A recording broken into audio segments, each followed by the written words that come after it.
সেই হিসেবে ঢাকার বিমান হলারে 16 কোটি টাকার বেশি বাড়তি ভাড়া আদায় হবে। একজনের স্থলে 3 জন বসিয়ে 200 টাকার স্থলে 750 থেকে 800 টাকা ভাড়া আদায় করছে। প্রিয় বন্ধুরা, যাত্রী কল্যাণ সমিতি রাজধানীর গণপরিবহনে সার্বিক অবস্থা, যাত্রীর পরিসংখ্যান পর্যালোচনা করে মনে করেন ঈদ যাত্রায় 20 মার্চ থেকে 31 মার্চ পর্যন্ত ঢাকা ও আশেপাশের এলাকায়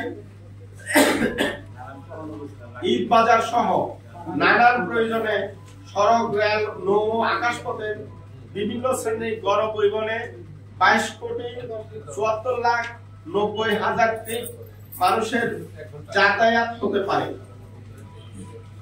এসব যাত্রীদের ঈদ বকশিস বা অতিরিক্ত ভাড়া আদায়ের নামে 832,30,00,000 টাকা বাড়তি ভাড়া আদায় চলছে। আমাদের সংগঠনের পর্যবেক্ষণে এমন তথ্য আমরা পেয়েছি। এবারে ঈদে ঢাকা থেকে 1,50,00,000 মানুষ গ্রামের বাড়ি যাবে। এছাড়াও ঈদ বাজার সহ নানান প্রয়োজনে গণপরিবহনগুলোতে বাড়তি ট্রিপ সম্পন্ন হবে। এসব যাত্রীদের নিরাপদ ও নির্বিঘ্ন যাতায়াত নিশ্চিত করার পাশাপাশি অতিরিক্ত ভাড়া আদায় বন্ধে সরকারের বিভিন্ন সংস্থার নানামুখী তৎপরতার মধ্যেও এবারের ঈদ যাত্রায় কেবল ঢাকা ছাড়তে 832,30,00,000 টাকা অতিরিক্ত ভাড়া আদায় চলছে। বাংলাদেশ যাত্রী কল্যাণ সমিতি গণপরিবহনে অতিরিক্ত ভাড়া আদায় পর্যবেক্ষণ কমিটির সদস্যরা গত 20 মার্চ থেকে রাজধানী ঢাকার বিভিন্ন বাস টার্মিনাল, লঞ্চ টার্মিনাল এবং রেল স্টেশনে ঈদ যাত্রা পরিস্থিতি, অতিরিক্ত ভাড়া আদায়, যাত্রী সেবার সার্বিক অবস্থা পর্যবেক্ষণ উদ্দেশ্যে আজ আপনাদের সামনে এই প্রতিবেদন আমরা সমাধানের নিয়ত তুলে ধরছি। আমাদের পর্যবেক্ষণে দেখা গেছে এবারের ঈদে সবচেয়ে বেশি যাত্রী নৌপথে পরিবহন হবে। ঢাকার সদরঘাট ও নারায়ণগঞ্জ নদীবন্দর সহ বিভিন্ন ঘাট দিয়ে 200-টির বেশি ছোট বড় নৌযানে প্রায় 40 লাখ যাত্রী দেশের বিভিন্ন গন্তব্যে যাবে।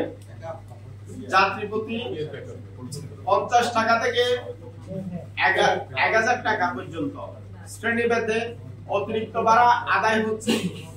গড়ে যাত্রী প্রতি 200 টাকা বাড়তি ভাড়া আদায় হলে ঈদের আগে এইসব যাত্রীদের কাছ থেকে প্রায় 80 কোটি টাকা বাড়তি করতে হবে।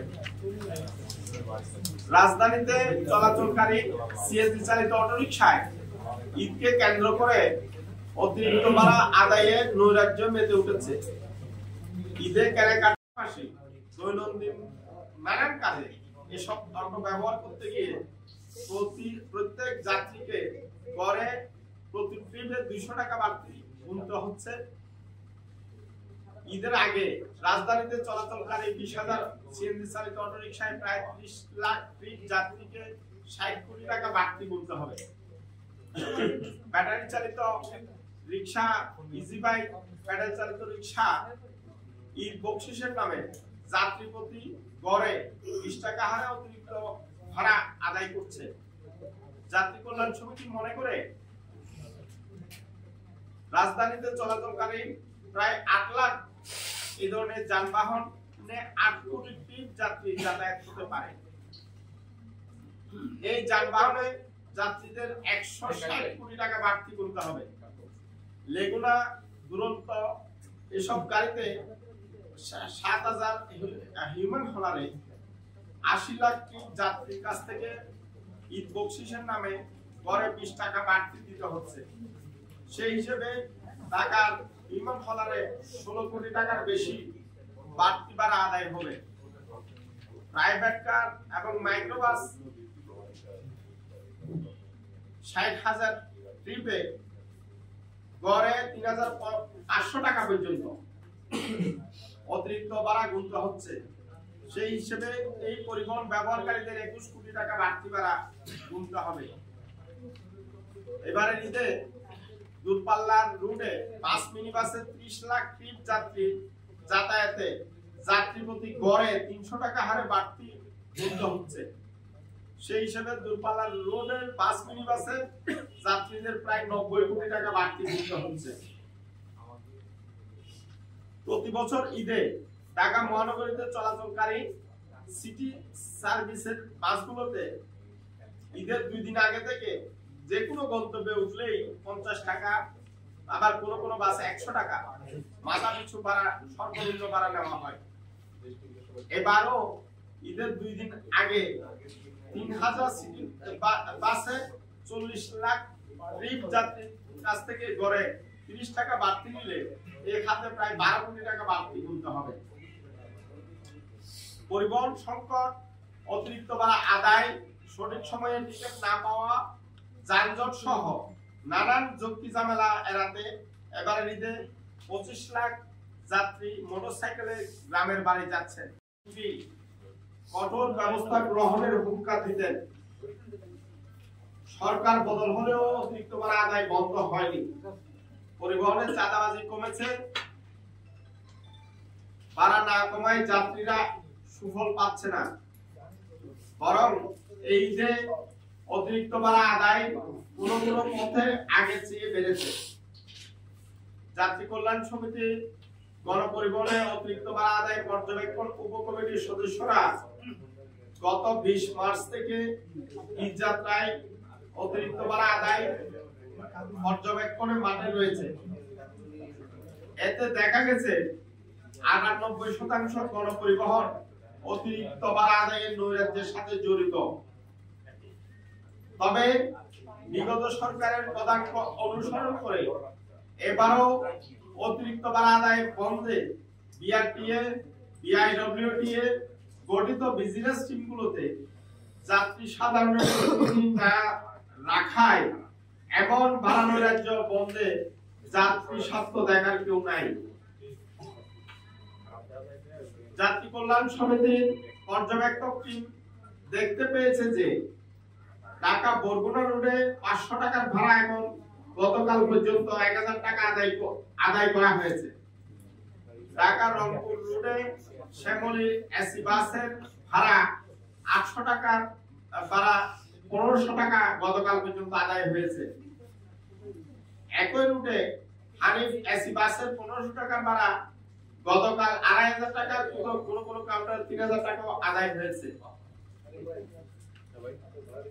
ঢাকা চট্টগ্রাম রুটে বিন সেন্ট মার্টিন এসি স্লিপার কোচের 1500 টাকা নিয়মিত ভাড়া গতকাল 2000 টাকা আদায় হয়েছে। এছাড়াও ঢাকার গাবতলী, কল্যাণপুর এবং উত্তরবঙ্গের বিভিন্ন রুটে নন এসি বাসের ভাড়া 300 থেকে 900 টাকা পর্যন্ত গতকাল পর্যন্ত বাড়তি আদায় হতে দেখা গেছে। ঢাকা থেকে বরিশাল সহ দক্ষিণবঙ্গের বিভিন্ন রুটে এসি নন এসি বাসের ভাড়া 300 থেকে 1000 টাকা পর্যন্ত বাড়তি আদায়ের তথ্য আমাদের পর্যবেক্ষণকালে দেখা গেছে। এছাড়াও সরকার বাসের ভাড়া 52 আসনের বাসের ভাড়া নির্ধারণ করেন, তার 40 আসনের বাসের উপর চাপিয়ে দেন। কিন্তু 52 আসনের বাসের ভাড়া আলাদা কোনো তালিকা প্রকাশ করা হয় না। এতে করে দেখা যায় 40 আসনের বাসে যে ভাড়া আদায় করা হয় 52 আসনের বাসও একই ভাড়া আদায় করা হয়। নৌপথে ডেক শ্রেণীতে ঘুমিয়ে ঘুমিয়ে যাতায়াত চালুর পর ডেকে চেয়ার বসিয়ে একজন যাত্রীর স্থলে 3 জন যাত্রী চেয়ার বসানো হয়েছে। আবার চেয়ারের জন্য বাড়তি ভাড়া ধরে, যেমন লঞ্চে ডেক শ্রেণীর ভাড়া ছিল 200 টাকা, এখন ওই চেয়ারের ভাড়া 250 টাকা ধরে একজনের স্থলে 3 জন বসিয়ে 200 টাকার স্থলে 750 থেকে 800 টাকা ভাড়া আদায় করছে। এছাড়াও ঢাকা বরিশাল নৌ রুটে ট্যাক্স শ্রেণীর 100 থেকে 200 টাকা, সিঙ্গেল কেবিনে 200 থেকে 300 টাকা, ডাবল কেবিনে 400 থেকে 800 টাকা পর্যন্ত বাড়তি ভাড়া আদায়ের তথ্য পাওয়া গেছে। রেলপথে প্রতি বছর ঈদে ট্রেনের ছাদে যাত্রী পরিবহন ঠেকাতে নানান ব্যবস্থা গ্রহণের পরেও বিপুল সংখ্যক নিম্ন আয়ের লোকজন কম খরচে জীবনের ঝুঁকি নিয়ে ট্রেনের ছাদে যাত্রী হিসেবে ভ্রমণ করে থাকে। এবারে ঈদে ঢাকা থেকে প্রায় 80,000 যাত্রী ট্রেনের ছাদে করে বাড়ি যাবে।